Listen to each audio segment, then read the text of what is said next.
Hello அனைவருக்கும் வணக்கம். இன்றைக்கி நம்ம என்ன ஒரு இன்ட்ரெஸ்டிங்கான விஷயம் பார்க்க போகிறோம் அப்படின்னு பார்த்துக்கிட்டிங்கன்னா, ஒரு நாட்டை பார்த்துக்கிட்டிங்கன்னா ஒரே நாளில் சுற்றி பார்த்துடலாம் அப்படின்றது சொல்லியிருக்காங்க. அது எப்படி நடந்தேவும் ஒரு நாடை சுற்றி பார்த்துடலாம் அப்படின்னு பார்த்தீங்கன்னா, அது என்ன நாடு, அதுக்கான சிறப்பம்சங்கள், அது எங்கே இருக்குது அப்படின்றதையும் பார்த்துடலாம். மறக்காமல் நம்ம சேனலை சப்ஸ்கிரைப் பண்ணிக்கோங்க. ஃபஸ்ட்டு வந்து பார்த்துக்கிட்டிங்கன்னா, நம்ம வந்துட்டு முன்ன காலத்துலேருந்து இந்த காலத்து வரைக்கும் நம்ம பல மைல் தூரம் நம்ம சென்று வேலைக்கு போகிறதோ இல்லை சொந்தக்காரங்களை பார்க்குறது நம்ம வழக்கமாகவே இருக்குது.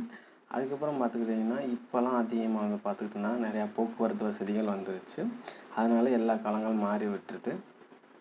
அதனால் இப்போ ரொம்ப வெளிநாடோ இல்லை வெளியூரோ எங்கே போனாலும் நம்ம சில மணி நேரங்களில் வந்துட்டு நம்ம அந்த ஊருக்கெலாம் சென்றுறோம்.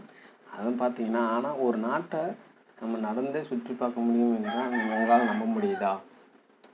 அந்த நாடு என்ன அப்படின்னு பார்த்தோம்னா, அது மிகவும் ஒரு அழகான நாடு. ஆல்ப்ஸ் மலையின் அழகு நிறைஞ்சு அந்த நாட்டோட ஃபுல்லாக கவர் பண்ணியிருக்கு. பச்சை பசேன்னு எங்கே திரும்பினாலும் பச்சை பசேன்னு ரொம்ப அழகாக க்ரீன் போர்வை மாதிரி அங்கே இருக்கும். எங்கே திரும்பினாலும் பசுமையாக இயற்கையோட எங்கே பார்த்தாலும் இருக்கும். அந்த நாட்டில் வந்து பார்த்திங்கன்னா முன்னோர் காலத்தில் வாழ்ந்த கோட்டைகள்லாம் நிறையா இருக்குது அப்படின்ற மாதிரி அந்த நாட்டில் இருக்குன்ட்டு சொல்லியிருக்காங்க. இந்த நாடு பார்த்திங்கன்னா உலகத்தில் வந்துட்டு இதுக்குன்னே தனி சுதந்திரம் வாங்கியிருக்காங்க, அந்தஸ்து வாங்கியிருக்காங்க, சொந்த நாணயம் வச்சுருக்காங்க, கலாச்சாரம் வச்சுருக்காங்க, வரலாறு வச்சுருக்காங்க.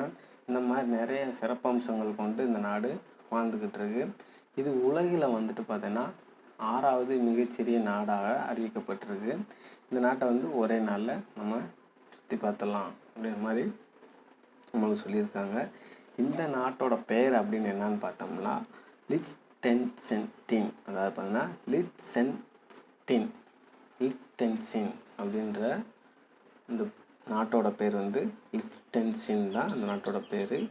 இந்த நாட்டோட மேற்கு மற்றும் தெற்கு பகுதியில் பார்த்தீங்கன்னா சுவிட்சர்லாந்தும், கிழக்கு மற்றும் வடகிழக்கு பகுதியில் வந்துட்டு ஆஸ்திரேலியாவும் அமைஞ்சிருக்கு அப்படின்ற மாதிரி சொல்லியிருக்காங்க. அதுக்கப்புறம் இதனோட தலைநகரம், இந்த நாட்டோட தலைநகரம் என்னன்னு பார்த்தோம்னா பார்டூஸ் அப்படின்ற ஒரு நகரம் தான் தலைநகரமாக அந்த நாட்டோட இருக்குது.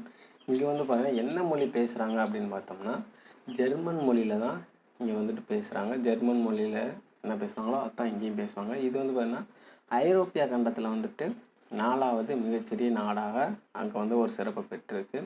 இதனோட வடக்கு முனையிலேருந்து பார்த்தீங்கன்னா தெற்கு முனை வரை வெறும் 15 மைல்கள் தூரம் மட்டுமே தான் இருக்கும். அதே போல் கிழக்கு முனையிலேருந்து மேற்கு முனை வரை வெறும் 2.50 மைல் தூரம் தான் இங்கே வந்துட்டு இருக்குது. இங்கே எத்தனை பேர் அப்படி வசிக்கிறாங்க, எத்தனை பேர் வாழ்கிறாங்க அப்படின்னு பார்த்தோம்னா 40,000 மக்கள் தான் இந்த நாட்டிலே. மொத்தமாகவே 40,000 பேர் தான் வாழ்கிறாங்க. இந்த நாட்டுக்குன்னு தனி நாணயம் இருக்குது. அது என்ன நாணயம் அப்படின்னு பார்த்தோம்னா ஸ்விஸ் பிராங்க் அப்படின்ற ஒரு நாணயம். அந்த நாணயத்தோட பேர் ஸ்விஸ் பிராங்க் அப்படின்ற ஒரு நாணயம் தான் இங்கே வந்து பயன்படுத்துகிறாங்க. இந்த நாட்டில் வந்து பார்த்திங்கன்னா சுவிட்சர்லாந்துலேருந்து வர ரைஸ் நதினால் பிரிக்கப்பட்டு ரொம்ப இயற்கையாகவும் ரொம்ப கூலிங்காகவும் ரொம்ப ஒரு அழகான நாடாகவும் இது கருதப்படுது. இங்கே வந்து பார்த்திங்கன்னா சுற்றுலா பயணிகள் வந்துட்டு ரொம்ப அதிகமாக வந்துக்கிட்டு இருக்காங்க. மறக்காமல் நம்ம சேனலை சப்ஸ்கிரைப் பண்ணிக்கோங்க.